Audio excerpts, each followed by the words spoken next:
Waalaikumsalam warahmatullahi Waalaikumsalam warahmatullahi wabarakatuh. Selamat pagi, Bu Titin. Selamat pagi, Bu Kartika, Pagi, Bu. Mas Arief. Ya, ini saya urutkan ini.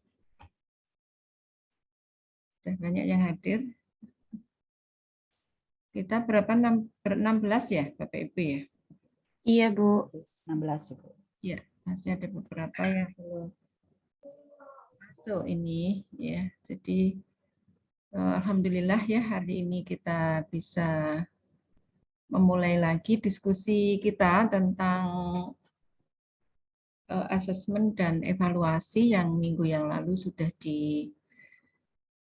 diawali oleh Prof. Asis ya, sudah dibuka oleh Prof. Asis bahwa 3 minggu pertama ya, ini mulai dari sekarang, hari ini, kemudian minggu ketiga dan minggu keempat itu kita review ya, overview dari penilaian hasil belajar yang meliputi ranah pengetahuan, sikap dan keterampilan. Ya. Baik Bapak Ibu, bisa kita mulai ya. Sambil menunggu yang lain. Ini sudah ada 12 partisipan ya, kurang 4 siapa yang ini yang belum hadir siapa?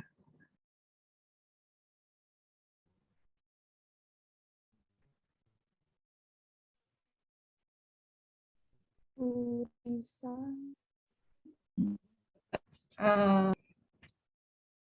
Mbak Firdausi Rahma. Ya. Hadir, Bu. Ini semua posisi sudah di Surabaya atau di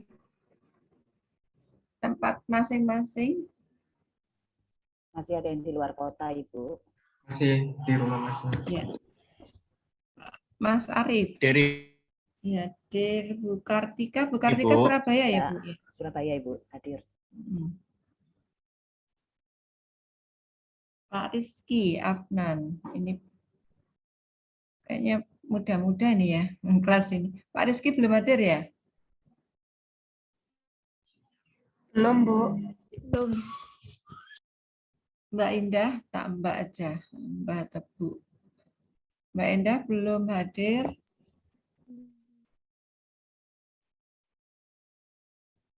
Bu Risa, Mbak Risa. Belum hadir juga. Mbak Devian ini. Hadir, Bu. Hadir ya. Dela hadir. Pak Rizky. Pak Rizky yang buka. Hadir, Bu. Oh Mbak ya, ya Rizky. Ingat wajah ya. Ini yang buka Zoom siapa ini?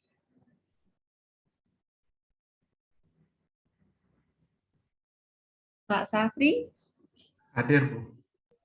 Iya, Pak Safri. Di mana Pak Safri itu yang ini, toh, all event ini ya?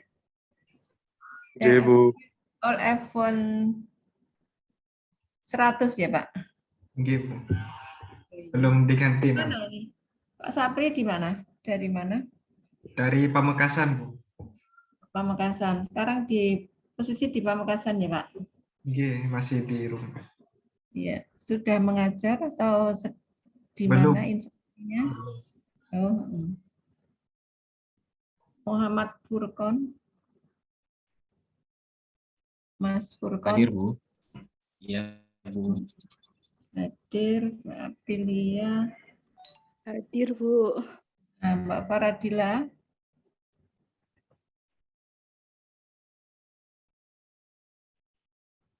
Faradila. Mana?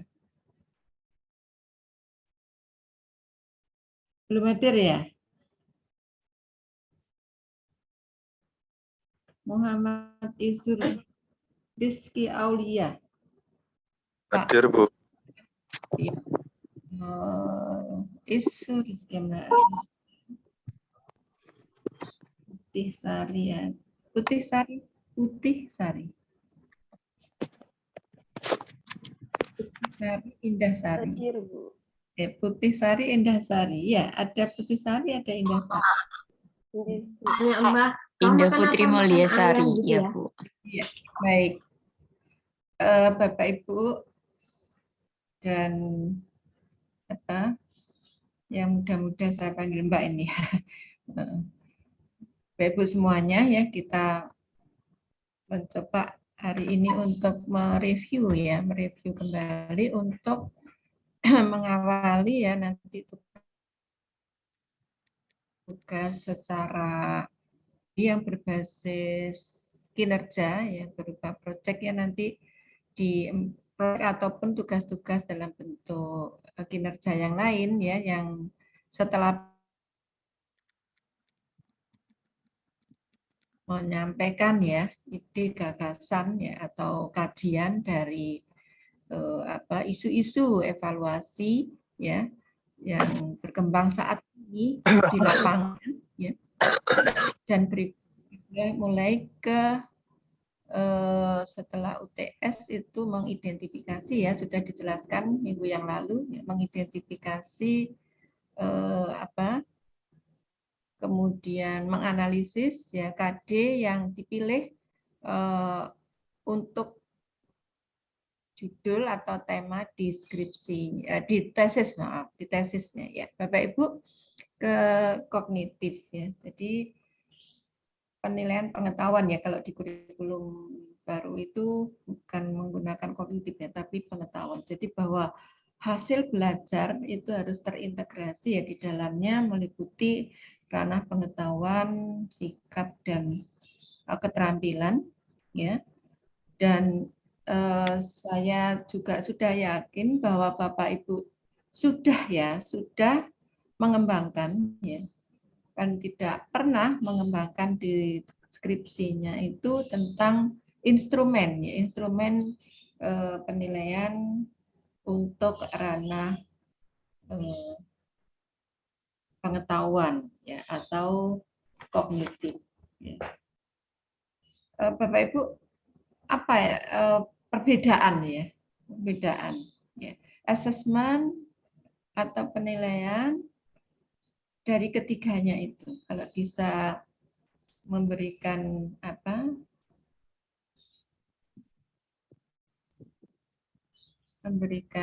tanggapannya atau pendapatnya terhadap apa sih karakteristik dari ketiga instrumen itu ya. Sebelum kita ke pengetahuan apa? Bapak Ibu silakan yang sudah ingin menyampaikan pendapatnya.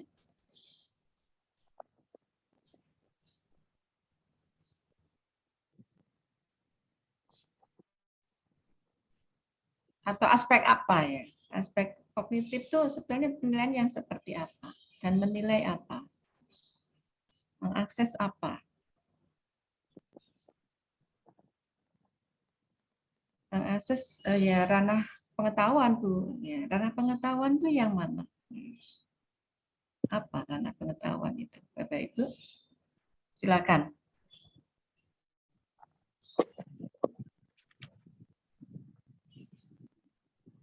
Halo. Coba disampaikan dengan yang pemahaman yang dimiliki. Coba izin menjawab, Bu. Tapi coba dirumuskan dengan kalimat. Silakan siapa?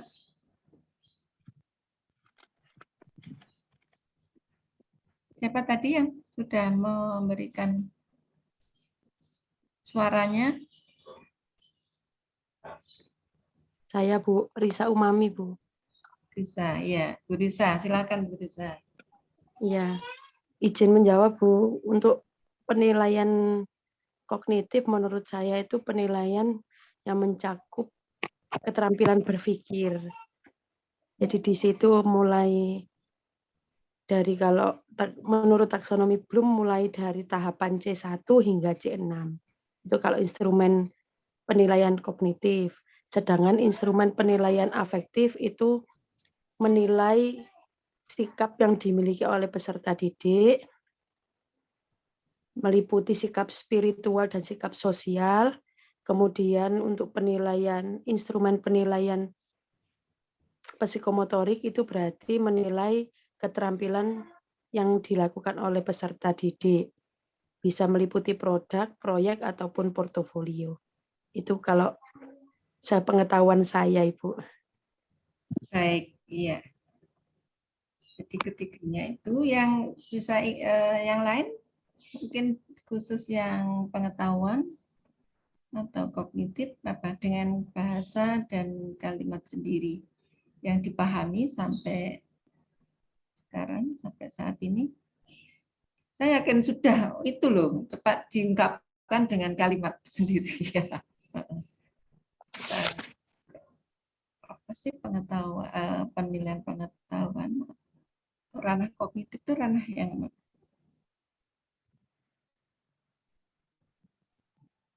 selain Bu Risa, silakan Bu Kartika, monggo Bu.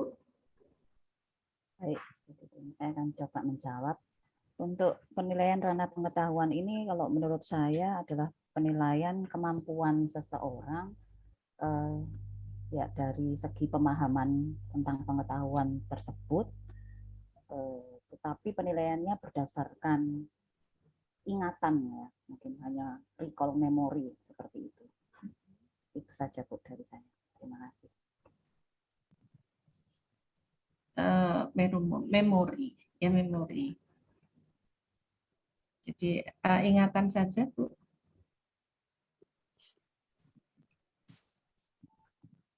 Sementara itu. Kan memori ya. Hasil kerja otak ya Bu ya. Iya. Yang itu tidak hanya ingatan yang tadi sampaikan, mulai mengingat sampai ya Pak Bu. Menurut taksonomi Bloom, mengingat sampai menciptakan. Iya, mencipta. Ya, jadi merupakan hasil hasil kerja otak gitu ya. Kita review sebentar ya Bapak Ibu, yang saya yakin juga Bapak Ibu sudah pernah ini, tapi nggak apa-apa kita. Ini saya supaya bisa share screen Pak.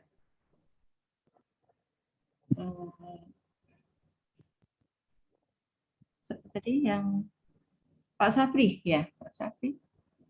Kalau saya ini ya menggunakan Gimit, tapi ini terima kasih difasilitasi oleh Pak Sapri dengan Zoom. Sampun Bu. Ini.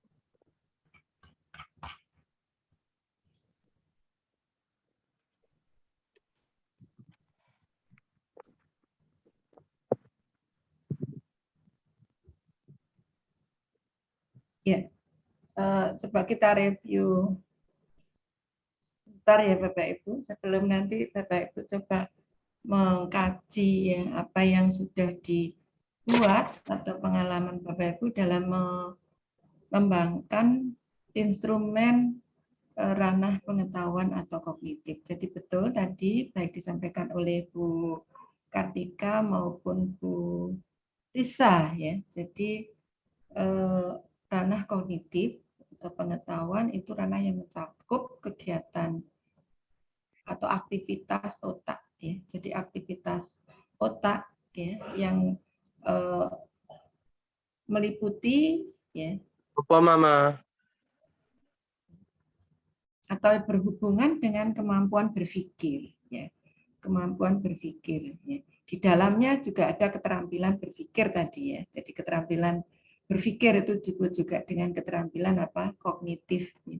Jadi termasuk kemampuan ya, ya, berpikir termasuk di dalamnya yaitu menghafal ya, mengingat kalau yang taksonomi belum yang terevisi ya, menghafal, mengingat, memahami, mengaplikasi, menganalisis, mensintesis, mengevaluasi dan mencipta atau kreativitas. Jadi yang terkait dengan kemampuan kerja otak begitu ya. Jadi mulai dari ranah yang terendah tadi yaitu menghafal sampai yang tertinggi atau di sini adalah mencipta. Ya, walaupun mungkin nanti kalau Bapak Ibu mungkin berdiskusi dengan Prof. Prabowo itu di dalam mengsintesis itu sebenarnya juga sudah ada kreativitas begitu ya. Jadi kalau kita mengacu pada taksonomi Bloom yang terevisi ya, itu yang tertinggi adalah C6 yang kreativitas. Di sini menganalisis dan mensintesis yaitu adalah kegiatan yang dijadikan dalam satu taksonomi yaitu yang C4. Jadi ini mengurai ya yang menjadi ya suatu generalisasi menjadi unsur-unsur ya bagiannya, sedangkan mensintesis ini adalah dari yang apa bagian-bagian kecil bisa membuat sintesis ya, membuat apa generalisasi ya hubungannya dan menjadi sesuatu yang perumusan yang baru, hal yang baru itu mensintesis. Jadi barangkali nanti juga ada para ahli yang dari ahli kita di pendidikan ini yang mengatakan bahwa mensintesis itu sebenarnya di dalamnya itu juga sudah ada kreativitas. Ini yang menurut taksonomi Bloom yang terbaru. Kalau yang lama yang direvisi oleh Anderson itu. Kalau yang lama kan memahami, ya C1, C2, C3, C4, C5, C6, C6-nya itu adalah mengevaluasi, ya mengevaluasi.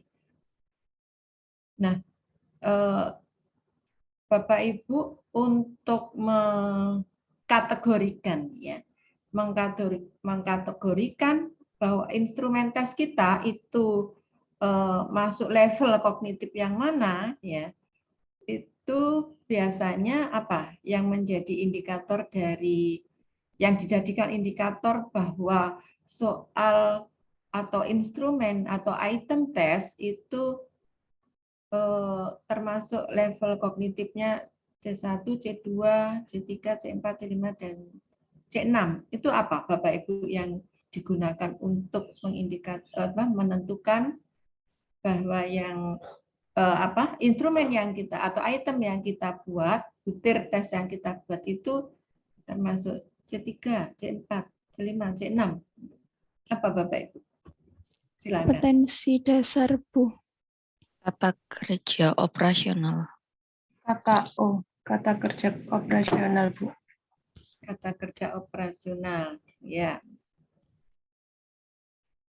Kata kerja operasional. Contohnya, Bu, misalnya.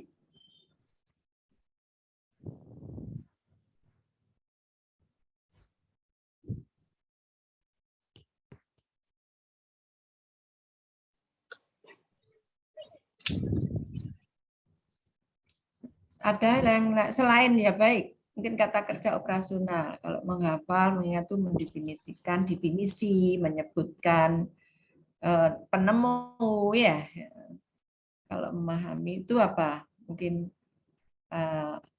bisa menjelaskan ya suatu konsep, ya. Mengaplikasi, menerapkan, menganalisis dan mensintesis. Dari kata kerja operasional itu apa yang tergambar dari kata kerja operasional atau KKO itu apa yang tergambar yang bisa apakah hanya dari kata kerja itu saja? Dari kompetensi dasar materi yang akan kita ambil, Bu. Misalnya pada KD 3.4 itu menerapkan, berarti KKO-nya itu masuk ke dalam C3. Oh, itu dari KD ya, Mbak ya, Ibu ya. Dari KD. Kalau dari item soalnya,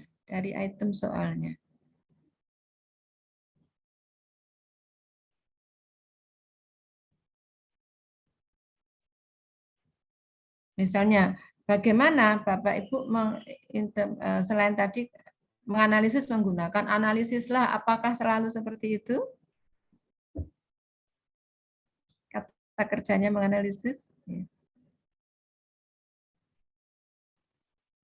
Tidak, Bu. Ada banyak kata kerja untuk menganalisis atau C4. Salah satunya ada selain menganalisis, ada mengaudit, memecahkan, menegaskan, mendeteksi, mendiagnosis, merinci, menominasikan, mendiagramkan, menguji, menelaah, mengedit. Itu Bu, salah satunya, Bu. Ya, itu kata kerja operasional yang bisa menjadi referensi ya. Iya. Tapi juga ada yang juga penting untuk dikaji, yaitu apa? Mungkin yang dulu kuliah evaluasi. Tingkat kesulitan soal terkait proses berpikirnya. Proses berpikirnya, ya, proses berpikirnya di situ ya ada proses berpikir. Proses berpikir apa yang dibutuhkan untuk bisa menjawab dari soal tersebut. Ya, jadi ada kata kerja operasional KKO itu juga menjadi indikator, tapi kadang tidak semua KKO tidak selalu menjelaskan itu, misalnya selalu memahami begitu. Jadi kalau memang untuk bisa menjawab soal tersebut itu dia harus bisa mengingat ya, terus memahami, kemudian mengaplikasi ya, menganalisis ya, baru mengevaluasi. Jadi ada tahapan berpikir yang dibutuhkan atau yang harus dilakukan oleh kita, oleh tester atau yang mendapatkan atau yang menjawab ya peserta didik kita untuk bisa menjawab soal itu tuh tahapan berpikirnya apa. Jadi ada proses berpikir ya, proses berpikir. Jadi itu yang bisa ya Bapak Ibu juga nanti bisa menjadi indikator bahwa soal tersebut termasuk menganalisis misalnya atau sampai ke mengevaluasi. Jadi contohnya dalam soal ini saya bagikan saudara Bapak Ibu. Kami kemarin rumpun asesmen di program S1 itu menulis buku ya, di situ ada contoh bagaimana ya. Bentar saya bagikan taksonomi dulu. Yang sekarang sudah menjadi buku ya. Dan itu bisa diakses di Android di RPS Drive.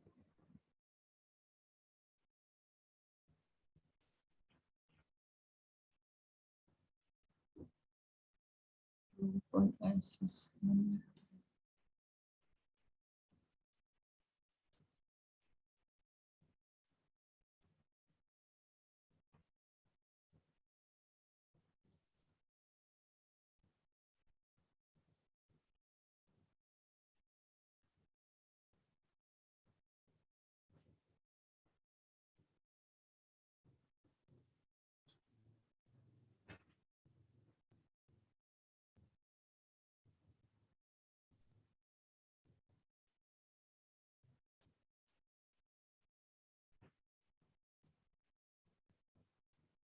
Ada draft yang sudah ditulis oleh tim assessment.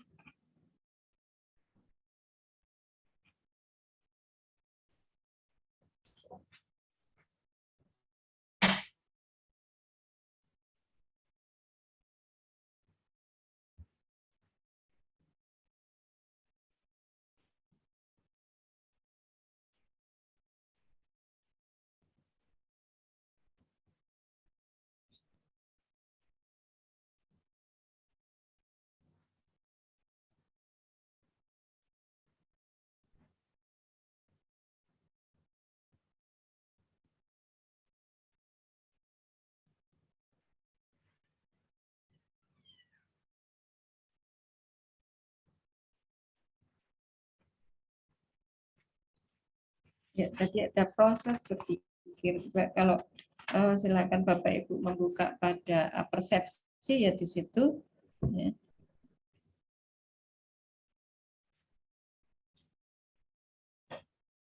Yaitu apa? Tadi kita kembali ke diskusi ya. Dalam halaman 1 di situ ada diberikan salah satu contoh soal fenomena fisika ya dalam PISA 2015 ya, masih dalam bahasa aslinya ya di situ. Nah, untuk menjustifikasi ya mengkategorikan bahwa soal ini termasuk ranah apa, yaitu juga kita harus mengetahui apa proses berpikir yang digunakan ya oleh peserta didik dalam memecahkan masalah atau dalam menjawab persoalan tersebut ya. Itu kalau di layar Bapak Ibu yang terlihat apa sekarang? Sekarang sudah ke PPT ya? Iya, Bu. Ranah kognitif. Halaman 3. Ya, jadi ini nanti bisa sebagai bahan referensi Bapak Ibu ya, walaupun di S2 Sains, tapi ini bahan untuk S1 sebagai apa pelengkap ya, pelengkap untuk mereview kembali tentang bagaimana kita menyusun ya mengembangkan instrumen kognitif atau pengetahuan ya. Jadi ini termasuk apa tadi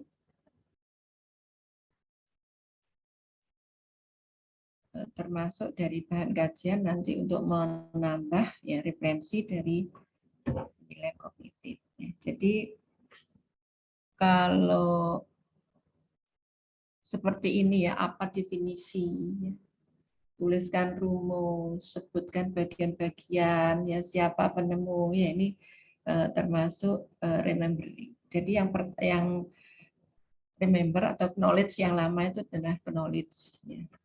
Knowledge gitu ya. Yang baru itu adalah remembering. Ya, jadi ada pergantian istilah ya untuk taksonomi Bloom yang baru itu menjadi remembering, understanding, applying, analyzing, evaluating ya. Evaluating. Kemudian kalau yang lama kan evaluation, synthesis, analisis, application, comprehension dan knowledge gitu. Nah, ini mereview kembali saja ya, jadi kemampuan seseorang untuk mengingat-ingat kembali ya tadi ya, merecall atau mengenali kembali tentang nama, istilah, rumus dan sebagainya tanpa mengharapkan kemampuan untuk menggunakannya ya. Kemudian untuk comprehension ya. Kalau ini yang lama, kalau yang baru menjadi understanding ya. Understanding tadi di draft buku itu sudah dijelaskan, nanti Bapak Ibu bisa baca tentang penggunaan apa istilah ya. Istilah untuk yang baru ya, taksonomi baru, taksonomi Bloom yang terevisi. Jadi kemampuan seseorang untuk mengerti atau memahami sesuatu setelah sesuatu itu diketahui dan diingat ya. Memahami adalah mengetahui tentang sesuatu dan dapat melihat dari berbagai segi. Seseorang peserta didik dikatakan memahami sesuatu apabila ia dapat memberikan penjelasan ya, atau memberi uraian yang lebih rinci tentang hal itu dengan menggunakan kata-katanya sendiri ya. Jadi tentang ini ada yang bisa memberikan contoh yang termasuk memahami, contoh dari item soal yang termasuk memahami atau pemahaman, termasuk understanding, apa contohnya Bapak Ibu? Contohnya ini Bu, menghitung kuat arus dari rangkaian listrik.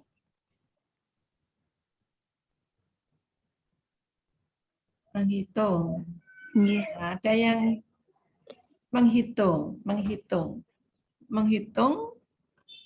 besar kuat arus dalam suatu rangkaian listrik tertentu, gitu ya. Oke. Apakah itu memahami? Ini tadi siapa yang menyampaikan Rofi. ini? Ya, Mbak Rofi. Bu Rofi. Iya. Ada yang setuju atau ada yang berpendapat bisa menanggapi dari pernyataan atau pendapat dari Mbak Rofi tadi bahwa menghitung soal diminta untuk menghitung ya, siswa menghitung besar kuat arus yang mengalir dalam suatu rangkaian listrik tertentu itu termasuk memahami.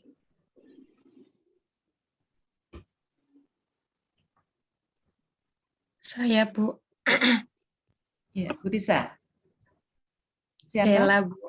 Ya, Mbak Dela. Silakan. Iya. Mohon koreksinya. Kalau berdasarkan pemahaman saya, kalau siswa itu sudah masuk ke menghitung, itu termasuk ke C3 atau menerapkan, Bu. Jadi sudah menerapkan rumus yang ada, seperti itu, Bu. Kalau memahami atau C2, kalau boleh saya beri contoh itu, salah satunya yaitu siswa dapat mengklasifikasikan mana bahan yang termasuk dalam konduktor dan isolator, seperti itu, Bu. Iya, proses berpikirnya apa, Mbak Dela, bahwa siswa akhirnya bisa mengklasifikasi konduktor dan isolator? Yang pertama, dia siswa itu memahami, kemudian yang pertama tahu, mengingat, dan akhirnya memahami, seperti itu, Bu. Apa yang diingat untuk proses berpikir atau untuk bisa menentukan ini konduktor, ini isolator? Berdasarkan daya hantarnya, Bu. Apakah bahan ini bisa menghantarkan panas ataukah tidak bisa menghantarkan panas? Seperti itu, Bu. Harus tahu dulu ya, dia mengingat definisi apa sih itu konduktor, apa itu isolator. Ya. Kemudian juga mengingat apa itu, apakah ini termasuk mengidentifikasi dulu ya, sebelum mengklasifikasi itu adalah mengidentifikasi ya. Memang identifikasi itu masuk C1 ya. Berarti mengidentifikasi dilanjutkan dengan apa? Mengklasifikasi. Ya, mengklasifikasi, mengelompokkan itu termasuk konduktor atau termasuk isolator. Baik. Yang untuk menerapkan itu C3 bagaimana Mbak Rofi? Bahwa menghitung besar kuat arus dalam suatu rangkaian listrik itu termasuk C3, setuju nggak? Atau punya alasan sendiri bahwa menghitung tadi adalah termasuk C2, termasuk ya C2, Mbak Rofi silakan alasannya. Terima kasih, Bu Didin. Argumennya apa? Kalau sepahaman saya, menghitung itu masuk C2 karena dalam menghitung itu juga proses berpikir yang dilaluinya, yaitu siswa mengetahui tentang konsepan materi, terus kemudian dia memahami terkait konsepan materi itu tadi. Salah satunya dengan dia bisa menghitung.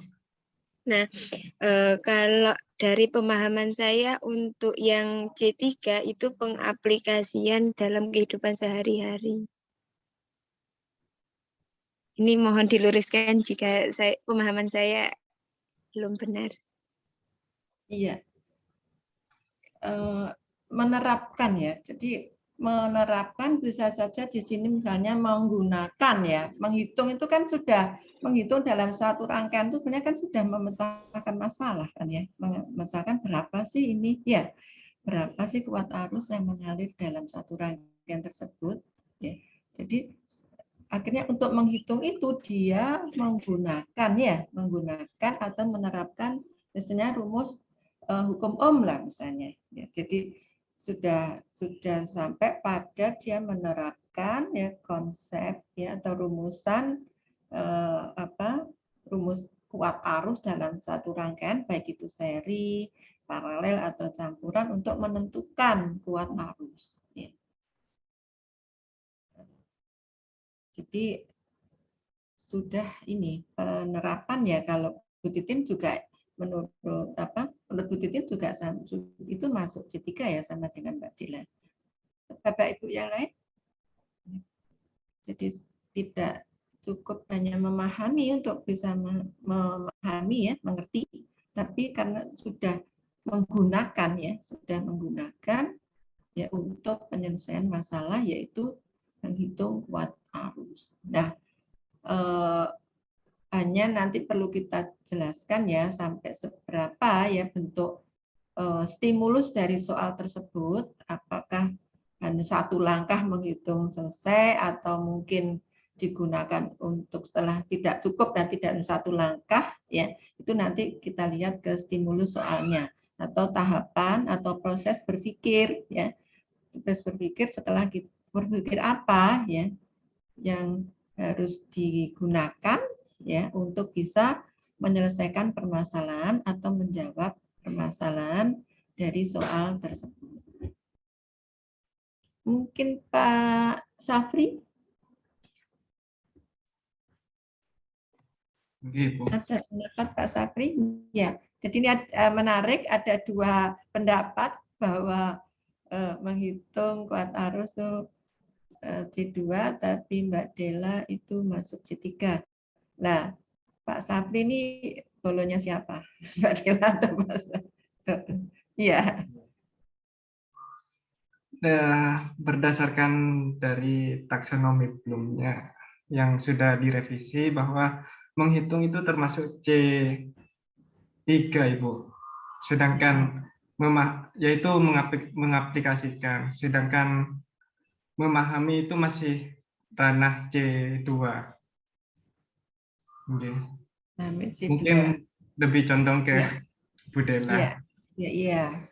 Condong ke Dela. Silakan Bapak Ibu yang lain. Mas ini ya, Mas Arief. Dengar suaranya Mas Arief? Ya, Bu. Dengar, Bu. Ya, sudah. Kalau dengar. menurut saya memang sesuai dengan taksonomi Bloom yang revisi, saya condong untuk menghitung itu ke C3, Bu. Karena di situ sudah memecahkan masalah atau bisa untuk menyelesaikan permasalahan di dalam suatu soal, di mana setelah siswa memahami tadi klasifikasi, kemudian berusaha untuk menyelesaikan masalah.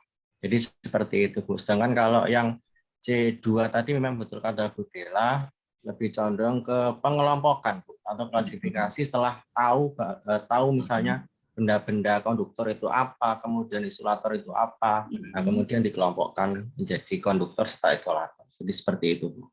Iya. Jadi ini bukan karena suara terbanyak ya, Mbak Rofi ya, tapi memang tahapan berpikirnya ya sudah jelas di situ ada tahapan berpikirnya yang menghitung itu sudah menerapkan ya. Jadi menerapkan menerapkan hukum Ohm ya di situ ya. Menerapkan hukum Ohm ya, I sama dengan P per R itu ya.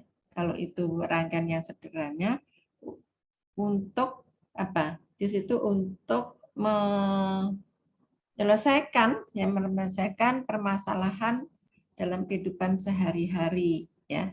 Dalam kehidupan sehari-hari. Kalau itu hanya satu langkah saja ya berarti itu sudah termasuk C3.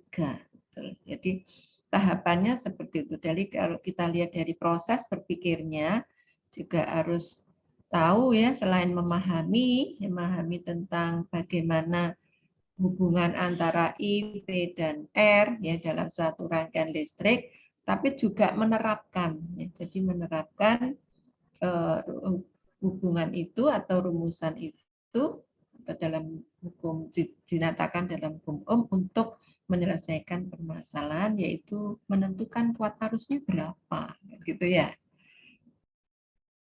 Kuat arusnya berapa pada rangkaian itu. Bagaimana Mbak Rofi?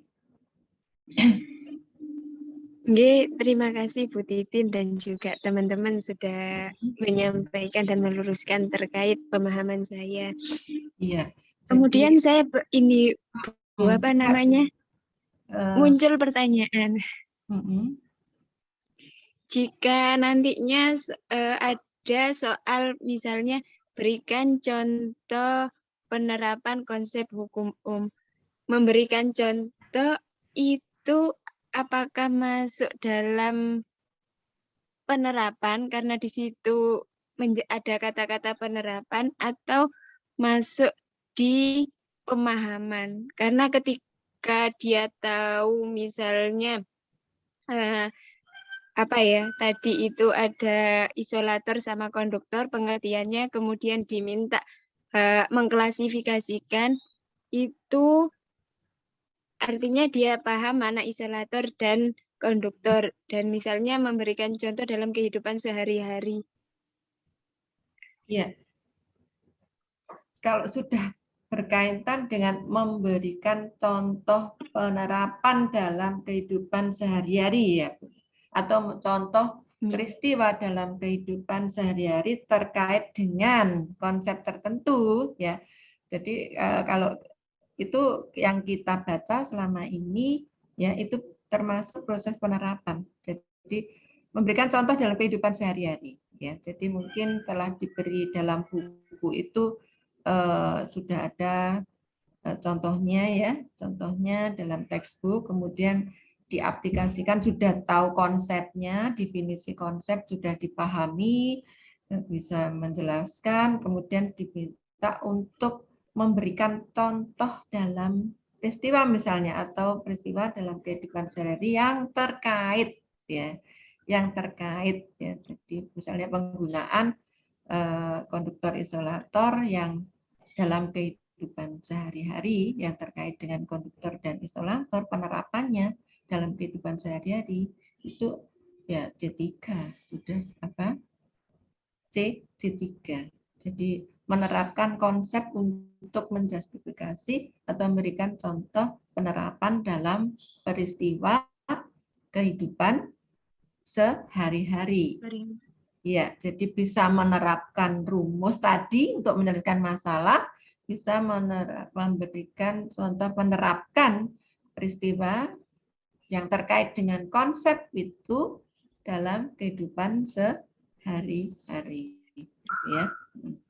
Mana memang itu kalau dalam taksonomi Bloom dan juga yang direvisi dan juga penggolongan sesuai dengan tuntutan kurikulum kita C1, C2 dan C3 ini sebenarnya belum sampai ke C3 ini ya, tapi kita diskusi kita sudah sampai ke C3 nih Bapak.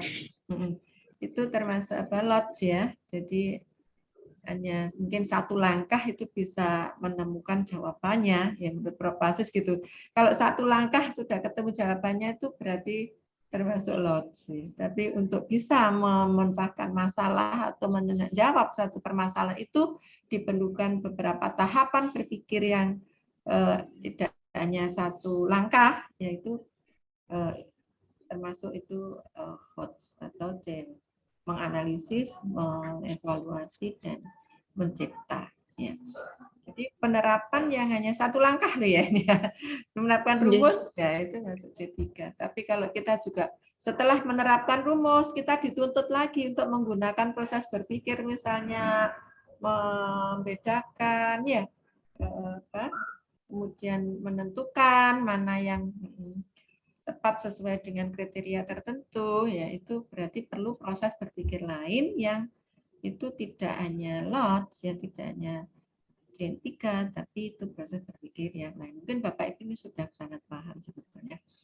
Kita memang ada sesuai dengan review kita itu adalah mereview apa sesuai dengan agenda kita di mata kuliah ini adalah 3 kali ini kita mereview kembali tentang penilaian hasil belajar yang meliputi ketiga ranah tersebut. Nah, ini tadi ya, artinya sudah kita diskusikan kemampuan seorang untuk menerapkan atau menggunakan ide-ide umum, tata cara ataupun metode-metode, prinsip-prinsip, rumus ya, rumus kan ya Mbak Raffi, teori-teori dan sebagainya dalam situasi yang baru dan konkret ya. Jadi bisa rumus, bisa teori ya dalam situasi yang baru dan konkret, misalnya dalam kehidupan apa sehari-hari ya, sehari-hari. Jadi bisa menghitung, bisa tadi juga mengaitkan konsep ya, teori-teori itu yang terkait dengan situasi nyata dalam kehidupan sehari-hari. Jadi memang proses ini berpikirnya setingkat lebih tinggi daripada pemahaman ya. Jadi salah satu contoh hasil belajar kognitif jenjang penerapan misalnya menyelesaikan masalah berkaitan dengan hukum, persamaan matematis ya. Dan juga tadi apa? Memberi contoh dalam ya, contoh penerapan teori ya, prinsip tadi dalam kehidupan sehari-hari. Metode misalnya ya. Contohnya tadi menghitung, ya memberikan contoh dalam kehidupan sehari-hari. Kemudian menganalisis. Ya, jadi sekaligus ya C3, C2, C3 ini masuk ke HOTS menganalisis. Jadi saya hanya tadi menegaskan ya, jadi tidak hanya sekedar KKO ya untuk mengidentifikasi atau untuk menentukan level dari soal yang kita akan kembangkan, tapi proses berpikir itu juga yang juga harus digunakan ya untuk mempertimbangkan apakah soal ini saya kategorikan atau sudah memenuhi tuntutan dari Kadin misalnya untuk menganalisis atau mengevaluasi atau mencegah. Jadi tahapan atau proses berpikir. Analisis adalah di sini kemampuan seseorang untuk merinci ya atau menguraikan suatu bahan atau keadaan menurut bagian-bagian yang lebih kecil dan mampu memahami hubungan di antara bagian-bagian atau faktor-faktor yang satu dengan faktor yang lainnya. Faktor lain. Jenjang analisis setingkat lebih tinggi daripada aplikasi. Contohnya, peristiwa peserta didik dapat memikirkan atau menemukan makna atau informasi dari suatu sumber informasi yang berasal dari misalnya tabel, grafik, ataupun gambar. Ya. Ataupun gambar. Ya. Jadi Bapak Ibu yang sudah membuka tadi, membuka persepsi dari draft buku taksonomi Bloom ya, itu sudah bisa mengidentifikasi proses berpikir ya dari soal yang pertama itu yang diambil dari PISA 2015 ya, itu sudah tahapan dan juga sudah ada kunci jawabannya ya di dalamnya itu ya, jadi sudah bisa dipakai untuk menjustifikasi soal itu sampai tahapan atau proses berpikir apa saja. Ya, jadi mengidentifikasi itu masih tahap awal ya. Dari identifikasi itu akhirnya dengan menggunakan pemahamannya bisa mengklasifikasi kan begitu ya. Bisa mengklasifikasi dalam konduktor dan isolator. Kemudian bisa memberikan contoh ya misalnya dalam kehidupan sehari-hari. Nah, ada juga di sini bisa saya berikan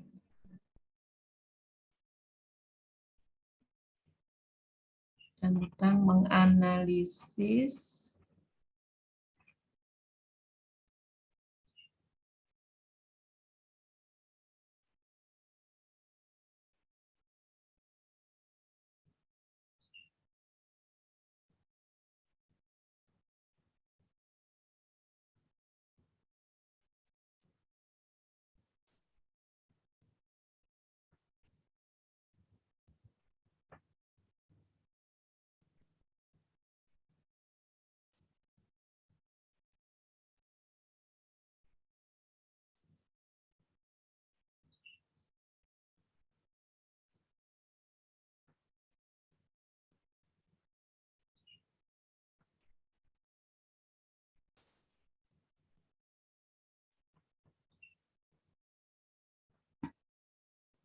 Sebentar ya, saya.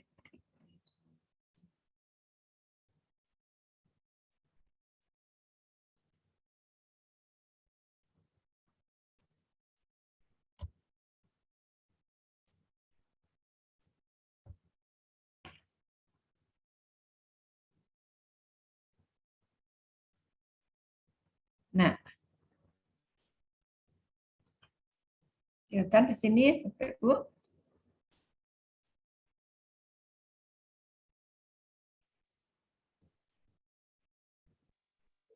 Sudah kelihatan? Sudah, Ibu. Sudah, Bu. Nah, coba Bapak Ibu mengidentifikasi proses berpikir apa ya untuk bisa menyelesaikan permasalahan nomor 1, 2, dan 3.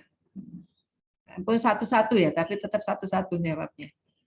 Untuk nomor 1, dari gambar ini diberikan gambar ya benda memiliki massa 2 kg. Ya, di sini ada 2 gaya yang bekerja pada benda itu dengan arah yang berlawanan, yaitu F1 ke arah kiri dan F2 ke arah kanan yang besarnya berbeda. Ya. Kemudian diandaikan ya, ini lantainya adalah licin. Ya. Tentukan besar percepatan benda dan kemana arahnya. Ini coba proses berpikirnya apa saja untuk bisa menyelesaikan permasalahan ini, Bapak Ibu.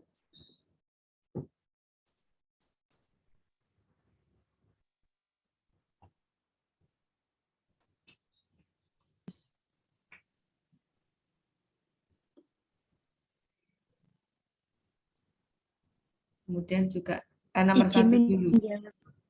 Silakan. Nih, kalau berdasarkan pendapat saya, proses berpikir yang dilalui mulai dari C1 hingga C4. Jadi kita diminta untuk mengingat terkait gaya, percepatan, sama massa. Kemudian kita memahami pengertian tersebut dan konsep tersebut, kemudian menerapkannya dalam pengaplikasian di mana itu massanya adalah 2 kilo, kemudian gaya misalnya F1-nya 25, kemudian F2-nya 10 Newton, dan kemudian tahap yang terakhir itu menganalisis, karena di situ ada penjelasan jika lantainya licin, tentukan besar percepatan benda dan kemana arahnya. Berarti kita mulai untuk menganalisis jika terjadi suatu masalah seperti ini, bagaimana penyelesaiannya.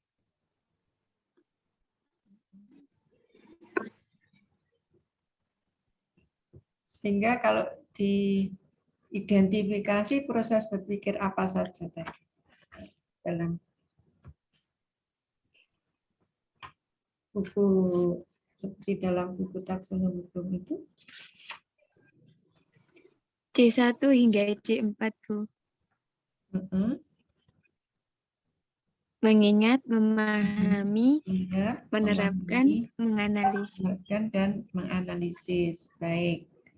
Ya, ini sampai ke mana menganalisis. Ya. Ada yang berbeda dari Bu Rofi? Satu lagi mungkin? Atau sama? Atau silakan hasil analisis dari soal. Ini menganalisis ya. Saudara, kalau yang dilakukan oleh saudara itu termasuk apa? Permintaan saya itu termasuk ranah apa? Ranah analisis, Ibu. Analisis, Bu. Pertanyaan saya, soal ini termasuk level kognitif mana? Ya. Itu pertanyaan saya itu termasuk apa? Saya meminta pada Bapak Ibu sampai ke level apa? C5. C5. Evaluasi setelah menganalisis soal, kemudian mengevaluasi ya? Iya. Menjustifikasi, oh soal ini ya. Jadi termasuk mengevaluasi adalah termasuk C4 atau soal ini termasuk C3 yaitu. Baik, siapa tadi Bapak Ibu yang ingin menyampaikan?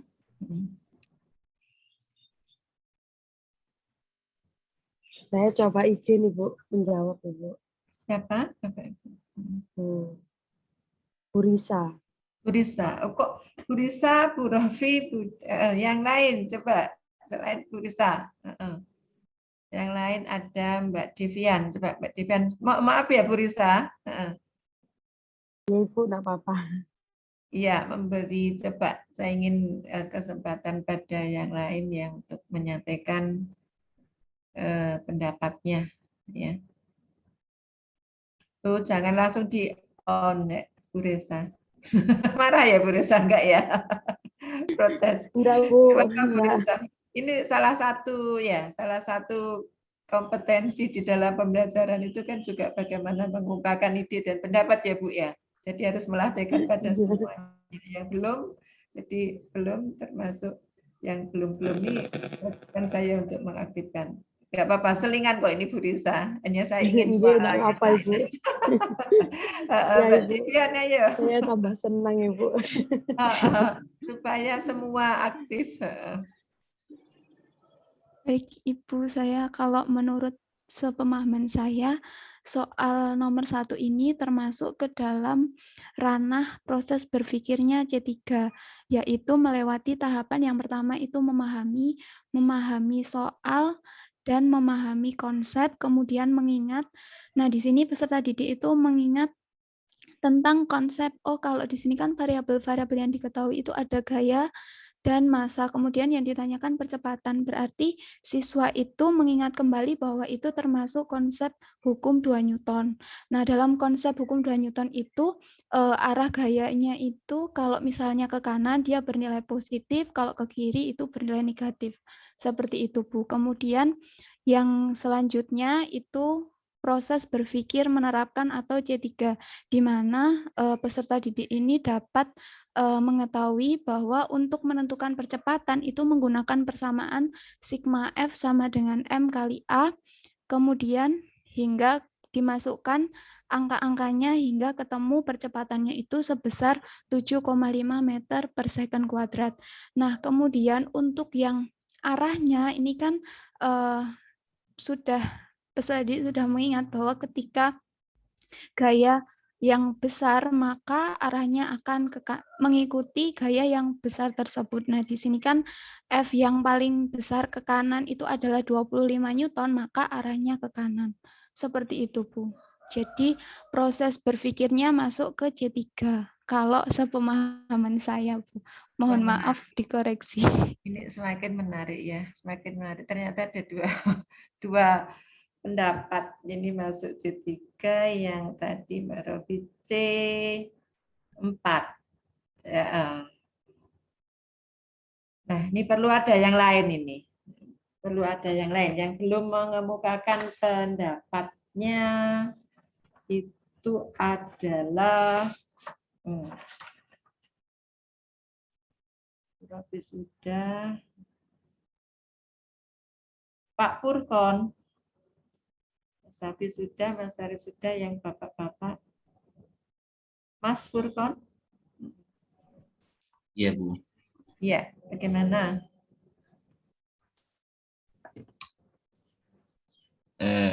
Untuk soal nomor 1, kalau menurut saya, apakah suara saya terdengar jelas, Bu? Iya, terdengar. Ada. Ya. Mohon izin menyampaikan, Bu ya. Nanti mohon maaf kalau ada yang keliru, mohon koreksinya, Bu. Tapi menurut saya untuk yang soal nomor 1 ini masuk C3.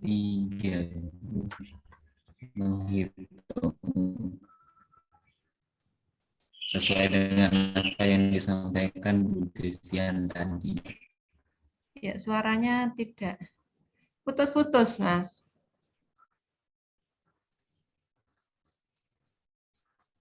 Baik, mungkin yang lain ya. Suaranya kurang lancar. Mas Furkon, Suaranya timbul tenggelam. Saya alihkan ke yang lain ya. Untuk soal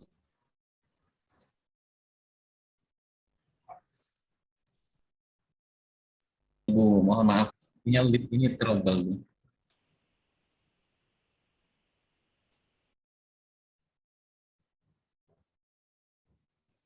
Sinyalnya sedang trouble Bu, karena beberapa daerah Saya sedang alihkan mendung. ke baik. Yang lain ya, silakan. Saya tidak menunjuk, tapi silakan menyampaikan.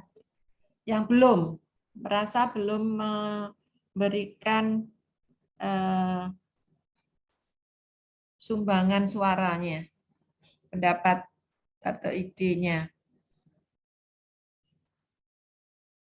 Sarip suka, Bu Kartika sudah, ya. Mas Rizky? Saya, Bu. Ya, suaranya kok seperti jauh. Gimana? Termasuk mana? Kalau saya lebih seperti pendapat Bu Devian, Bu, ke C3.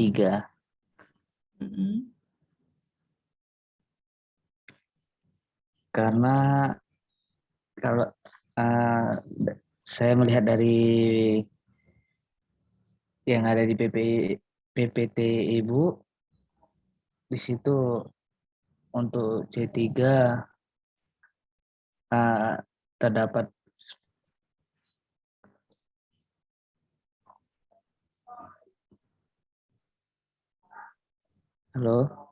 Halo, silakan ya. Jadi tahapannya apa saja? Mengingat tentu saja ya harus ya memang itu overlap kan kita untuk bisa C3 pasti harus sudah memiliki kemampuan di C1 kemudian di C2 ya. Di C3 demikian juga yang C4 itu harus memiliki kemampuan C1, C2, C3 dan C3 baru kemudian C4. Jadi memang di sini harus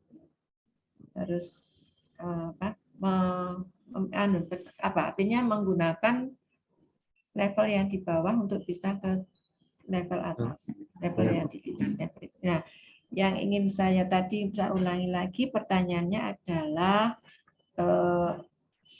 kegiatan berpikir apa ya atau proses berpikir apa yang dilalui untuk memecahkan masalah nomor 1 tadi.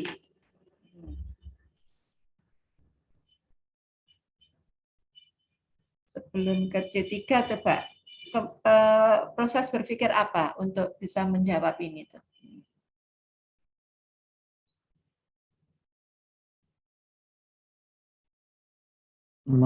Menerapkan untuk mengaplikasikan rumus, kemudian menerapkan informasi dari yang dipelajari dalam buku kita.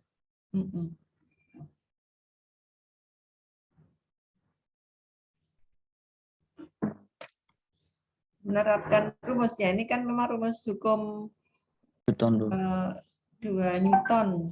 Ya, hukum 2 Newton. 2 Newton. Jadi dapat diterapkan. Kalau hanya tahu saja hukum aja bisa menerapkan, itu bisa menjawab ini, Mas.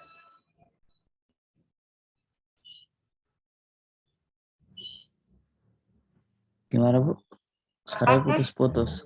Dengan bisa menerapkan hukum Newton, bisa menjawab ini sigma F sama dengan MA. Ini ada F ke sini, ada F ke sana. Ke kiri dan bisa, ke kanan. Ya. Bisa. Dia harus menganalisis juga kan ya, menganalisis kemana arahnya kalau ada dua gaya ya. Menggunakan 2 konsep ya. Jadi 2 konsep selain hukum Newton juga bisa menghitung resultannya ya. kesulitan. Ya, jadi kemampuan berpikir walaupun mungkin menganalisisnya ini, jadi kalau menganalisis itu ada lebih dari satu konsep yang terlibat, ya. Jadi ini juga bisa sigma F, bisa resultan gaya, kemudian juga hukum Newton, ya, hukum Newton, ya. Memang ini mungkin menganalisisnya pada tahapan yang masih taraf level apa kemudahan atau kesulitan itu termasuk mudah gitu ya. Tapi proses berpikirnya jadi sudah melibatkan ya dua konsep ya, yaitu menghitung kecepatan dan apa resultan, menentukan apa resultan gaya. Ya. Kemudian yang kedua, jadi di sini ada kedalaman, volume zat cair, perbedaan ketinggian zat cair dalam pipa.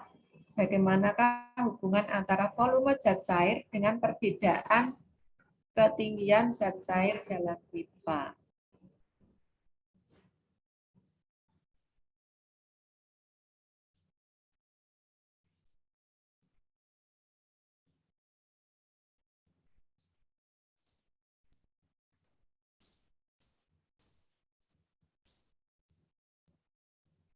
Ya, untuk bisa menjawab ini,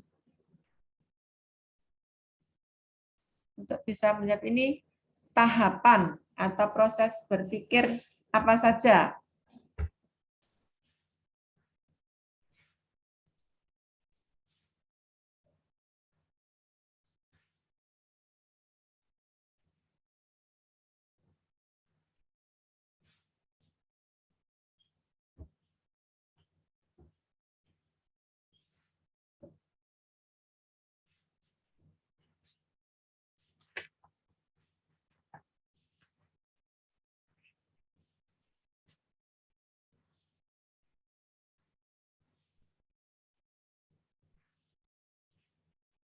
Halo, coba nanti dianalisis ya Mbak ya, Bapak Ibu ya.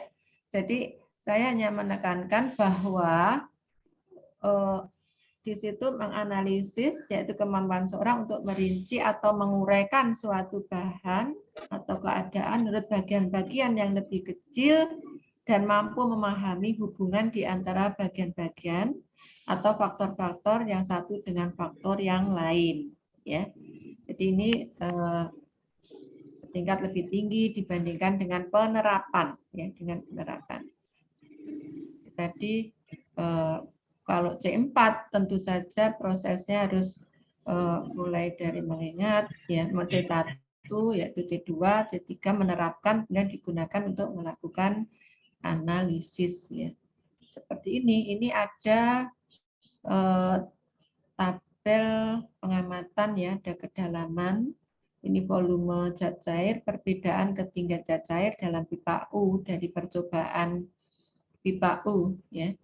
Jadi walaupun di sini kalau sebenarnya dari tabel ini ya, ini 20, volume cair 40, ini perbedaan ketinggian 40. Ini dalam kedalamannya sama, volume zat cairnya tidak sama ya. Perbedaan ketinggian zat cairnya juga tidak sama, sama ya. Jadi ini bisa saja pertanyaan bagaimana hubungan antara volume zat cair dengan tekanan mestinya ya. Perbedaan ketinggian zat cair dalam pipa U. Kalau kita lihat ini langsung sama, mestinya dengan tekanan ya mungkin ya. Perbedaan bagaimana hubungan antara volume zat cair dengan besar tekanan ya, besar tekanan zat cair. Kalau kita menggunakan percobaan pipa U ini untuk menentukan suatu tekanan. Ya, jadi ada beberapa tahapan berpikir. Jadi selain mengidentifikasi masing-masing ada 3 variabel di sini, kedalaman, kemudian volume zat cair dan perbedaan ketinggian suhu zat cair. Jadi ya ini menganalisis. Ya, demikian juga yang ketiga, nanti bisa saudara Bapak Ibu diskusikan ya, tahapan berpikir apa saja untuk bisa menyelesaikan ya ini yang ketiga itu besar nilai X ya. X itu adalah jarak ya. S, kemudian ini S versus T ya, S versus T ya. Yang grafiknya ada diberikan ya, sudah diberikan pada soal nomor 3. Nah, sekarang kalau mensintesis, apa sintesis itu apa?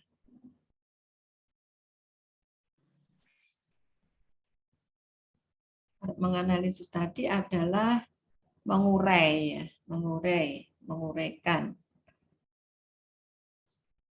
menguraikan suatu bahan atau ya dari stimulus yang diberikan itu soal ke dalam bagian-bagian yang lebih kecil, kemudian memahami hubungan di antara bagian-bagian itu dan faktor-faktor lain, faktor hubungan antara faktor satu dengan faktor yang lain. Kalau sintesis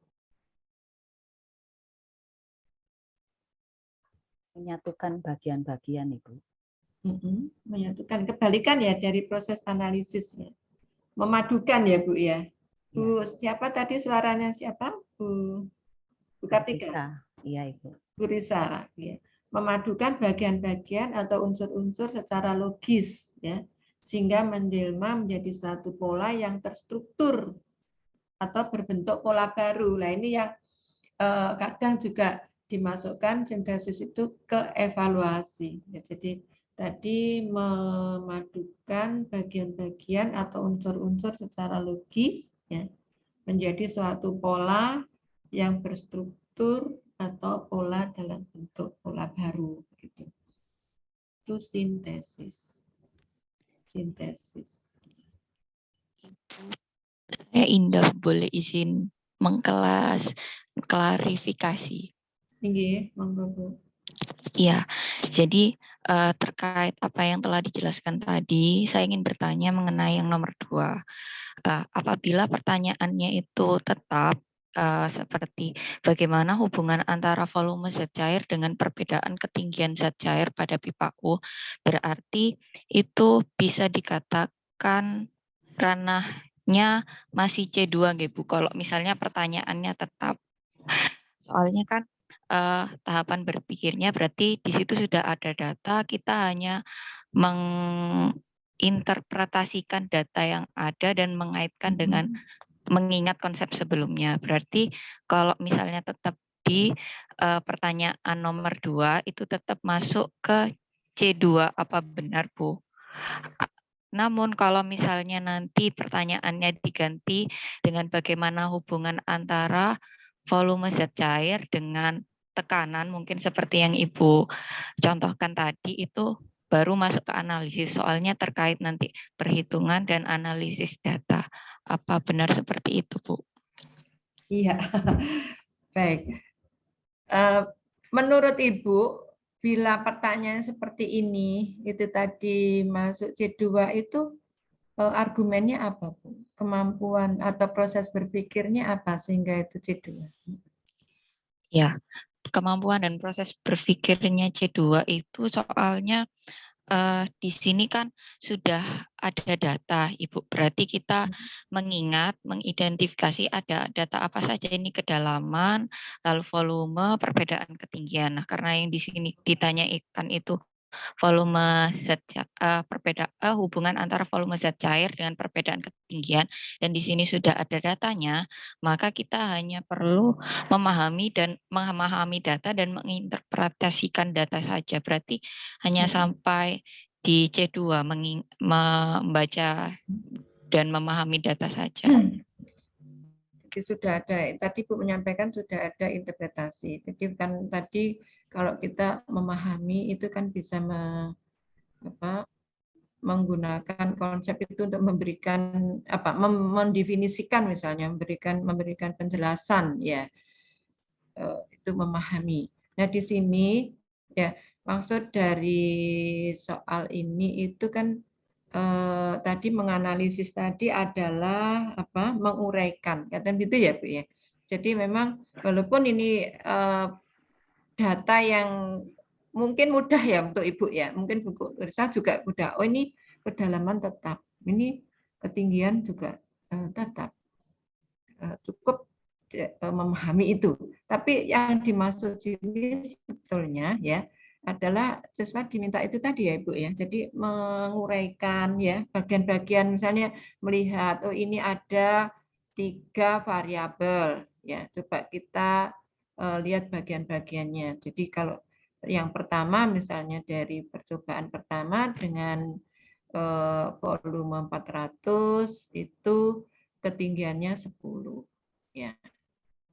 Kemudian ini proses mengidentifikasi dulu ya Bu ya. Mengamati data, mengidentifikasi dari data yang ada di dalam tabel tersebut yang ternyata oh ini yang dimanipulasi adalah volumenya. Kedalamannya dibuat tetap 20. Ya, itu sebenarnya kan proses menginterpretasi ya, membaca ya. Kemudian menghubungkan, dan sebenarnya kan menghubungkan. Mungkin yang penekanan pada soal ini tadi adalah prosesnya ya Bu ya. Prosesnya, proses berpikirnya. Ini ada 20 kan harus melalui tahapan itu Bu. Membaca masing-masing kan ya. Membaca masing-masing. Oh 20, kemudian untuk kedalamannya tetap, kemudian volume zat cairnya dimanipulasi menjadi 600 mililiter. Kemudian kita lihat perbedaan ketinggian dari zat cair dalam pipa U 10. Ini proses berpikir ya Bu ya. Kemudian yang ketiga juga demikian, ini 20, kedalamannya sama 20, volume zat cairnya 800, dalam volume zat 800, kemudian ketinggian pipa U-nya 10. Nah, setelah ini kan ada proses berpikir. Ya, Bu. Gimana ini hubungannya? Berarti oh, ini dalaman sama, ya. Volumenya berbeda.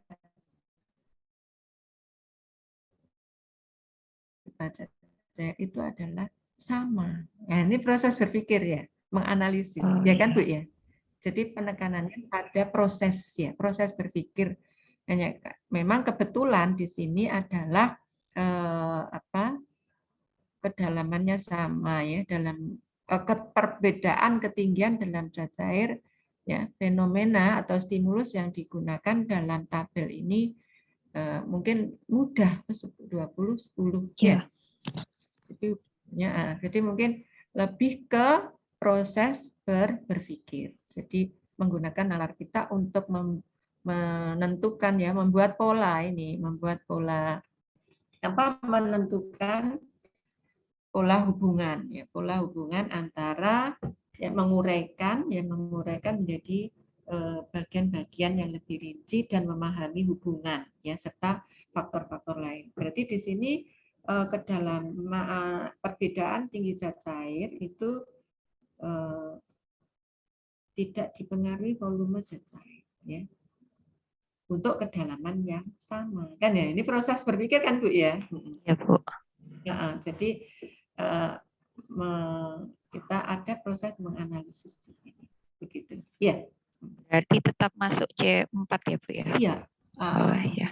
C4. Jadi analisis kemudian menginterpretasi dan menentukan tadi hubungan antara faktor-faktornya ini setelah dianalisis, setelah diurai satu-satu begitu Ibu ya. Nah, sintesis itu adalah kebalikan ya. Jadi kebalikan dari analisis yaitu menggabungkan atau memadukan bagian-bagian atau unsur-unsur menjadi suatu pola yang berstruktur atau berbentuk pola baru. Ini kita mereview. Kemudian yang berikutnya adalah evaluasi ya, evaluasi. Tadi sudah saya berikan contoh ketika Bu Titin menyampaikan atau memberikan pertanyaan, coba silakan ditentukan tahapan berpikir dari soal ini dan tentukan apakah soal ini termasuk level C3, C4 atau C5. Ya, ini tadi sudah ada menjawab, oh itu kalau seperti itu berarti sudah ke C5. Nah, di sini coba kita lihat penjelasan dari C5 ini adalah ya, merupakan kemampuan seseorang untuk membuat pertimbangan terhadap suatu kondisi, nilai atau ide. Misalkan jika seseorang dihadapkan pada beberapa pilihan, maka ia akan mampu memilih satu pilihan yang terbaik ya, sesuai dengan patokan-patokan atau kriteria yang ada. Ya, jadi tepat sekali saya kira tadi kalau ada yang tapi menjawab bahwa apa yang saya sampaikan tadi, pertanyaan yang saya berikan ya, itu menuntut Bapak Ibu sampai ke C5 ya. Jadi menentukan yang mampu memilih tadi ya, berdasarkan kriteria kemampuan berpikir C1 sampai C5, apakah soal tersebut termasuk C4, C5 atau C6 atau C3. Nah, itu evaluasi. Jadi sudah bisa menggunakan kriteria atau patokan tertentu untuk menentukan suatu menjustifikasi berdasarkan kriteria itu.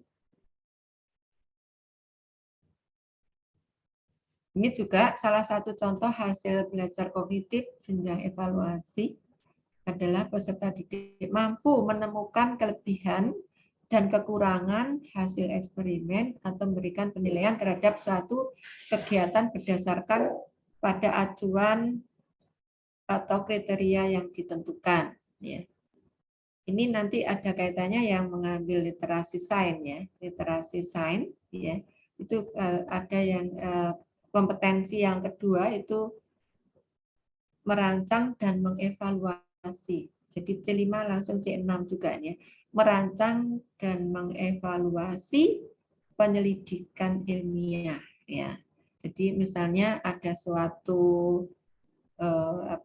panduan eksperimen ya, untuk menjawab permasalahan tertentu ya, permasalahan ilmiah dalam ini Bapak Ibu ya, bisa menentukan apakah rancangan itu tepat atau kurang tepat ya, apa kelebihannya, apa kekurangannya ya. Kalau sudah sampai pada tahapan itu dikatakan ini termasuk level kognitif menilai ya, atau penilaian atau C5 gitu ya. Kemudian yang terakhir ya sebelum kita tanya jawab, yang terakhir adalah mencipta ya, mencipta. Ini tingkatan tertinggi ya dalam taksonomi Bloom yang terrevisi itu, dalam taksonomi kognitif dilihat dari segi kompleksitasnya ya. Jadi tujuan pada tingkat ini adalah meletakkan berbagai elemen bersama-sama untuk membentuk sebuah kesesuaian atau fungsi secara keseluruhan dan mengenali seluruh elemen tersebut dalam struktur atau pola yang baru. Dikatakan di sini menghasilkan suatu hipotesis ya. Menghasilkan suatu rumusan ilmiah ya. Itu sudah termasuk ini, termasuk mencipta ya. Kalau misalnya Bapak Ibu misalnya dari 16 ya Bapak Ibu ini saya minta ya untuk membuat suatu rumusan masalah dari suatu fenomena yang disajikan, itu akan mungkin menghasilkan juga 16 rumusan masalah ya. Jadi kalau itu memberikan peluang pada jawaban yang berbeda-beda ya, maka kita bisa menjustifikasi ya, soal tersebut dalam level mencipta, masuk mencipta. Atau kalau dalam kategori hot and not ya sudah termasuk hot. Jadi misalnya berikan suatu fenomena tadi, ada data awal dari percobaan data tadi, kemudian diminta untuk membuat rumusan masalahnya, begitu ya, dari data awal itu, atau dari pengamatan 3 data awal tadi diminta membuat rumusan masalah, begitu, dan juga sekaligus hipotesisnya, ya. Maka sangat mungkin dari 16 peserta itu diperoleh 16 rumusan masalah, ya. Atau 16 rumusan hipotesis, atau mungkin 16 rencana percobaan, langkah-langkah percobaan, begitu ya, untuk menguji hipotesis. Itu mencipta. Ya, jadi tuntutan dari ada beberapa KD di dalam kurikulum yang kita gunakan itu yang menuntut sampai pada C6. Ya, C6. Jadi rancanglah suatu eksperimen untuk menguji, nah, itu juga termasuk atau buatlah desain, ya, desain alat optik, ya, atau desain suatu alat yang berdasarkan gaya Lorentz misalnya, ya, itu termasuk C6, ya. Membuat peta konsep itu juga juga bisa itu kita kategorikan ke C6. Ya, itu Bapak Ibu, ya, kita sudah mereview tentang level kognitif untuk penilaian pengetahuan, ya. Ini tambahan informasi baru yang tadi sebenarnya sudah saya sampaikan. Nah, kemudian juga ada dimensi pengetahuan, ya, juga Bapak Ibu bisa nanti mengkategorikan atau mengklasifikasi, itu termasuk faktual, konseptual, prosedural, dan metakognitif. Kemudian untuk dimensi kognitif proses, ya, dan dimensi pengetahuannya dari taksonomi Bloom itu yang sudah kita diskusikan, mulai mengingat sampai mencipta, kemudian ada faktual, konseptual, prosedural, dan metakognitif. Ada yang bisa memberikan contoh untuk dimensi pengetahuan faktual, yang termasuk pengetahuan faktual, konseptual, prosedural, dan metakognitif?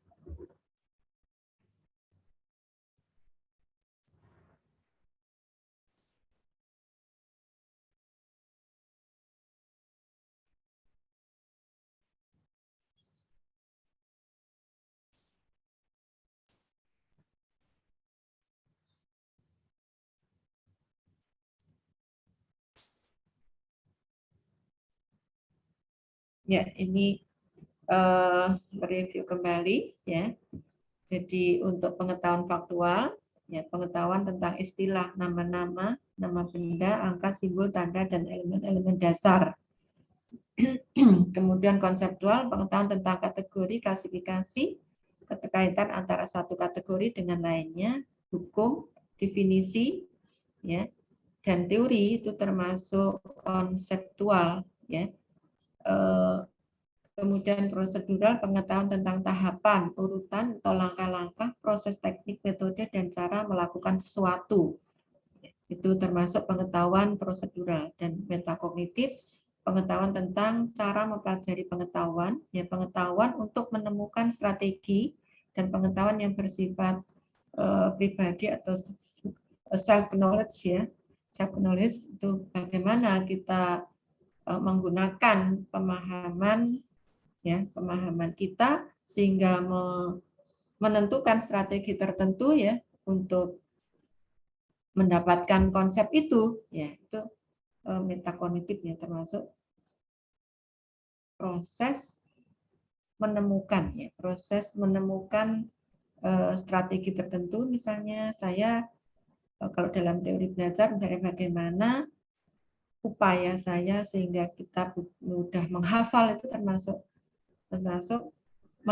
saya menemukan sendiri bagaimana saya cara belajar supaya kita memahami konsep itu, ya, itu dikatakan masuk ke pengetahuan metakognitif. Dan bagaimana kita melakukan sesuatu, ya. Misalnya bagaimana mengukur, ya, kalau dalam fisika mengukur massa jenis suatu benda yang tidak teratur, ya, atau benda yang teratur, yaitu pengetahuan prosedural, ya. Definisi, konsep, itu teori. Kaitan antara satu kategori dengan kategori lainnya, ya, tentang klasifikasi, itu konseptual, ya. Jadi pengetahuan yang tentang istilah, nama orang, nama benda, dan seterusnya itu faktual, ya. Jadi berdasarkan pada dimensi pengetahuan ini, ya, Bapak Ibu, suatu soal, ya, suatu item soal, Bapak Ibu bisa memberikan klasifikasi dalam soal itu mana yang faktual, mana yang konseptual, mana yang prosedural, dan metakognitif, ya. Biasanya Bapak Ibu nanti ke dalam mengembangkan analisis KD, ya, di dalam analisis KD, kemudian dalam analisis KD untuk sampai ke indikator kan Bapak Ibu juga menganalisis materi, ya, menganalisis materi, ya, untuk merumuskan kemampuan, ya, kemampuan terkait dengan KD tersebut dan juga kontennya, ya, dikaitkan dengan konten, maka Bapak Ibu juga harus menganalisis ini, ya, termasuk fakta apa, termasuk konsepnya apa, prosedurnya apa, dan metakognitifnya apa. Nah, dari situ kemudian biasanya baru Bapak Ibu bisa menyusun dengan baik indikator yang akan digunakan sebagai tanda ketercapaian dari KD tersebut, ya, di mana indikator itu yang kita gunakan untuk dasar menyusun instrumen penilaian, ya, instrumen penilaian. Baik, ada pertanyaan dari Bapak Ibu terkait dengan bagaimana mengembangkan instrumen pengetahuan, atau barangkali ada salah satu contoh dari Bapak Ibu yang sudah dikembangkan, mungkin ingin membuat instrumen tertentu dan Bapak Ibu sudah membuat itu, bisa kita diskusikan. Ada yang Bapak Ibu ingin menyampaikan?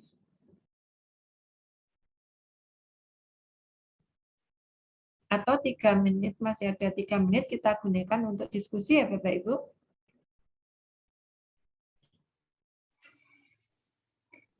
Ya Bu, Ibu Titin. Ya, silakan. Bu Titin. Kalau ada yang ingin menyampaikan pendapat,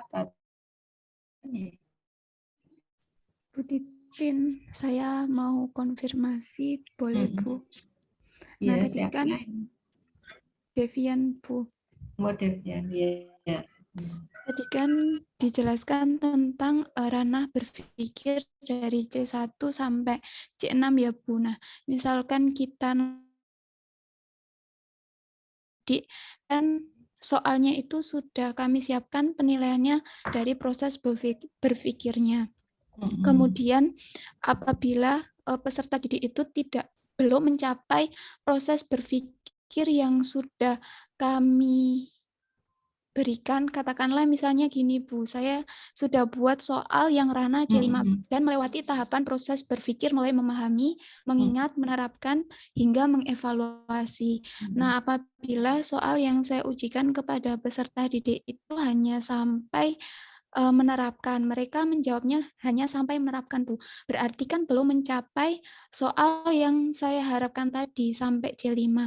Nah, itu apakah penilaian pada ranah kognitif ini dapat disimpulkan ini belum berhasil atau bagaimana, Bu?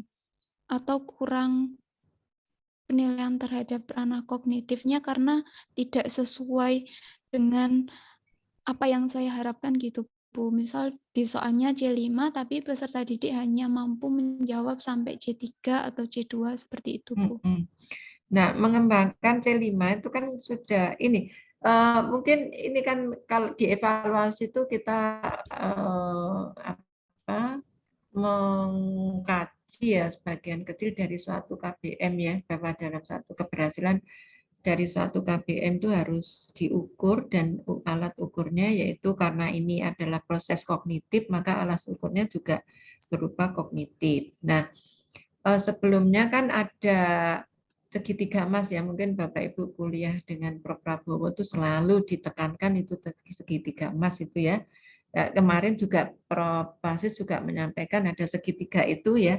Jadi ada tujuan, ada KBM dan evaluasi. Mungkin tujuan itu bisa dijabarkan juga ke indikatornya, bisa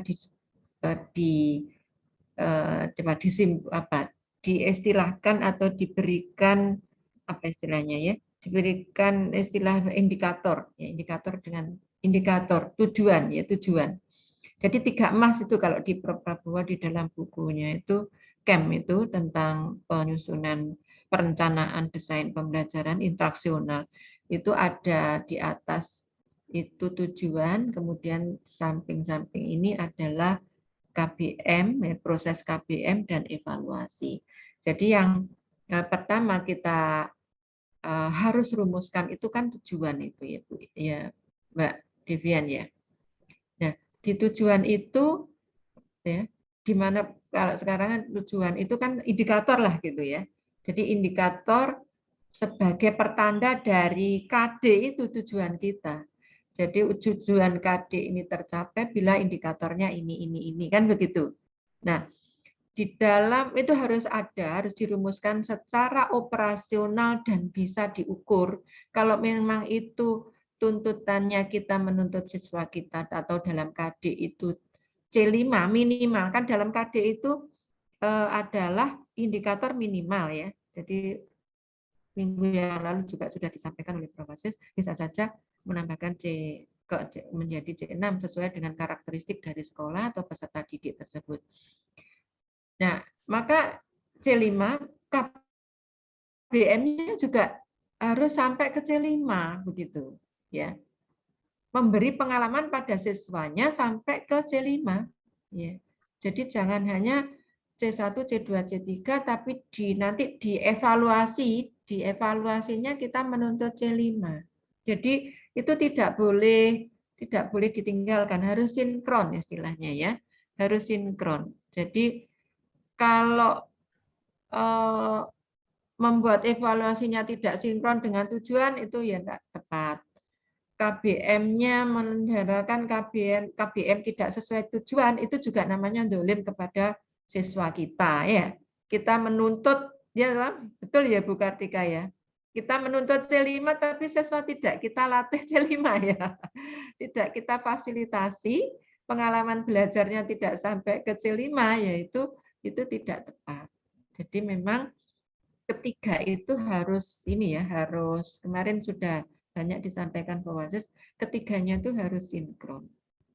Jadi jangan sampai kita membuat indikator atau tujuan itu C5, tetapi KBM-nya C3, sehingga ketika kita berevaluasi hanya sampai C3 saja. Gitu. Apa gitu maksud pertanyaan Mbak Devian? Ya. Iya, Bu. Yang saya tanggapi itu. Jadi betul nanti ketika merancang perangkat pembelajaran itu ketiganya itu harus betul-betul dikoreksi betul. Ya, jadi biasanya KBM itu tertuang dalam LKPD ya. Apakah LKPD-nya hanya sampai pada C3 saja? belum diberi kesempatan ya, atau tugas-tugasnya tidak sampai ke C5. Nah, itu kewajiban dari guru untuk menuntaskan KD tersebut. Gitu ya. Baik Bu Titin, terima kasih atas Mungkin itu penjelasannya. yang mengawali dari ini. Kemudian juga Bapak Ibu dibuka kembali bagaimana prosedur membuat instrumen tes ya, yang berkualitas, ada tes dan non tes ya kemarin. Tes dan non tes ya. Tes termasuk berarti ini ya, harus melalui suatu kegiatan yang siswa diminta untuk mengisi ya, menjawab ya. Suatu instrumen di mana menuntut siswa untuk menjawab ya, untuk menjawab pertanyaan-pertanyaan atau tugas-tugas itu. Ada non tes ya, non tes nanti bisa kita ke minggu depan kita mendiskusikan tentang penilaian sikap. Jadi saya ulangi lagi Bapak Ibu dibuka kembali bagaimana mengembangkan instrumen yang berkualitas ya. Jadi selain setelah dirumuskan tadi instrumennya terwujud, kemudian divalidasi oleh pakar, kan begitu ya prosedurnya, ditelaah, kemudian kita revisi, kita uji coba, begitu. Dari uji coba itu akan dapat nilai-nilai validitas empiris, kemudian reliabilitas, daya beda, taraf kesukaran, dan seterusnya. Yang itu bisa Bapak Ibu menggunakan berbagai fasilitas, bisa yang mudah rumusnya bisa Excel atau menggunakan SPSS atau Anabut ya, Anates ya, untuk melihat kualitas soal. Jadi intinya Bapak Ibu nanti dituntut sampai pada membuat soal yang berkualitas dengan prosedur yang sudah Bapak Ibu pahami selama ini. Baik, saya kira waktu kita sudah cukup ya. Jadi hari ini kita mendiskusikan, mereview kembali tentang dimensi pengetahuan. Nah, untuk tugasnya ini langsung nanti setelah UTS itu ya Bapak Ibu mengembangkan instrumen penilaian ketiga ranah itu. Bila sudah selesai kita review 3 ranah itu ya, langsung ke KD yang Bapak Ibu tuju. Jadi untuk minggu-minggu ini mungkin Bapak Ibu bisa gunakan untuk menyelesaikan tugas kelompok itu yang membuat makalah terkait dengan isu-isu assessment atau evaluasi yang terjadi di lapangan. Yang topiknya sudah dibagikan Pak Wasis atau Prof. Wasis minggu yang lalu. Demikian ya Bapak Ibu, sudah jelas? Sudah cukup? Mau bertanya terkait tugasnya, apakah minggu depan sudah mulai presentasi kelompok atau masih materi dengan Bu Titin? Iya, masih materi ya. Masih kita mereview kembali penilaian sikap. Jadi mungkin ini tadi kita akan mendiskusikan ya. Jadi kalau minggu yang lalu Bapak Ibu kita minta untuk membawa itu sebenarnya diskusi, tapi ini tadi belum ada ya kesempatan untuk menyampaikannya. Mungkin minggu depan bisa kita sambung sebelum ke kognitif, sebelum ke afektif ya. Jadi apa yang sudah Bapak Ibu kembangkan mungkin selama ini dan mungkin perlu Bapak Ibu diskusikan, bisa kita beri kesempatan mungkin 30 menit pertama untuk pertemuan kedua, untuk pertemuan ketiga minggu depan. Gitu ya. Presentasinya belum. Presentasinya sesuai dengan jadwal di awal kuliah kita. Jadi saat pertemuan keberapa itu? Kelima, 567 ya, Bu ya. 5678. Yang sudah dibagikan Prof. Wasis atau belum silabusnya? Belum Ibu. Belum saya bagikan setelah ini ya Bu ya. Jadi bisa saya bagikan di grup garis besar rencana perkuliahan. Jadi kalau tidak salah, saya ingat kemarin adalah pendahuluan, kemudian 2, 3, 4 itu kita overview, review dari hasil belajar ketiga ranah, yaitu pengetahuan, sikap, dan keterampilan. Nanti keterampilan dengan profasis ya, kemarin saya dengar begitu. Kita pahami seperti itu. Kemudian setelah itu baru ke presentasi makalah. Jadi presentasi dimulai minggu ke-5 ya. Minggu ke-5. 5, 6, 7. Gitu ya. Kemudian minggu ke-9, 8 tuh TS, minggu ke-9 mulai Bapak Ibu tugas mandiri sesuai dengan topik tesis yang dipilih ya, untuk mewujudkan ya kajian teoritisnya dari variabel yang akan diteliti itu sampai menemukan indikatornya, misalnya keterampilan berpikir kritis, ya berarti itu indikator berpikir kritis dan mengembangkan instrumennya, begitu ya. Itu dimulai minggu ke-9, begitu ya. Baik, ada lagi? Kalau tidak ada, kuliah kita hari ini kita tutup. Jadi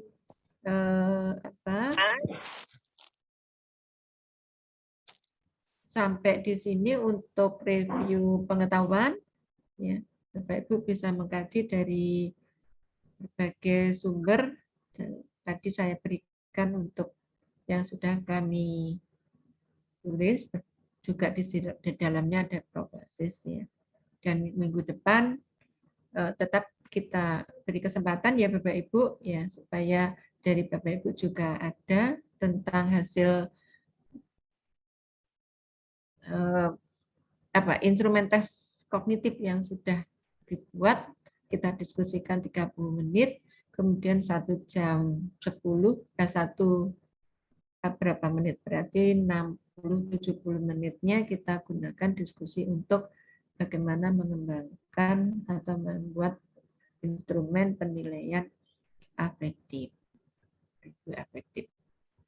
Ada lagi Bapak Ibu? Itu Bu, mau minta PPT-nya. Oh nggih. Nanti saya share ini PPT juga. Tadi ya silabus ya Bu ya. Kok silabus, garis besar rencana perkuliahan. Iya. Baik, terima kasih. Terima kasih, Bu. Sudah ada lagi? Sudah cukup, Bu. Ya, sudah cukup. Sekian, terima kasih atas perhatiannya. Bapak Ibu, semoga kita semua selalu sehat dan bisa menjalankan tugas dan kewajiban dengan baik. Sekian. Assalamualaikum warahmatullahi wabarakatuh. Waalaikumsalam warahmatullahi wabarakatuh. Terima kasih Bu Titin. Terima kasih.